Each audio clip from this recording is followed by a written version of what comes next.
I started a blog when I came home, just to help me like deal with it, because not only was it like a huge disappointment, but it was kind of crushing as well to come home as a missionary to know that like you couldn't do it.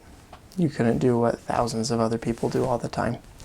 I wanted to serve and I couldn't, and I kind of felt gypped a little bit, I guess is a simple way to say it. And it's definitely been a struggle the past little while. I feel like I'm in a good place now though.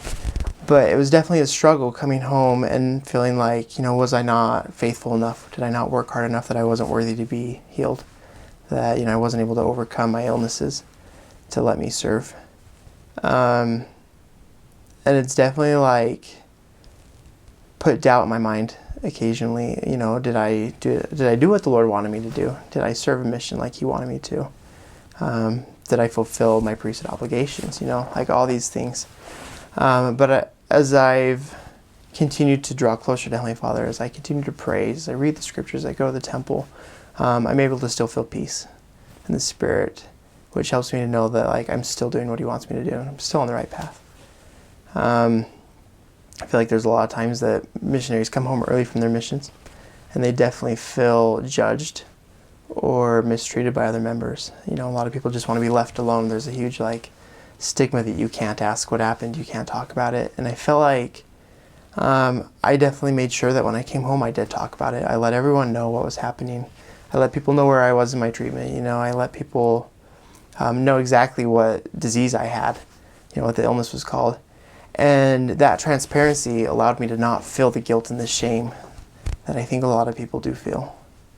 I didn't feel like I had to hide from my ward members or friends, because they all understood. They knew what was going on. They all understood, and they were able to feel compassion, empathy, even if they didn't quite know exactly what I was going through.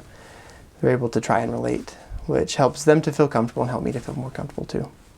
So there was an article by Elder Bednar called "That Might Not Shrink," in which he describes having the faith not to be healed. Specifically, he talks about this couple that he was diagnosed with cancer just a couple months after their marriage.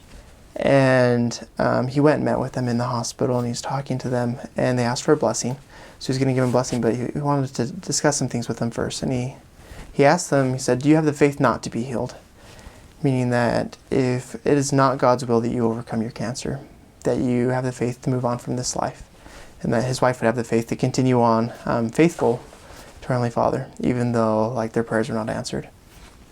And after I read that article, I started to gain some peace that, I have the faith not to be healed. I have the faith that if, the C. diff didn't go away, if the doctors couldn't heal me, cure me, I had the faith to be able to go home, to be able to still be strong in the church, to be able to serve, to be able to get married one day, to do all the things that I was supposed to do, and that I wouldn't let this speed bump, stop me from continuing forward.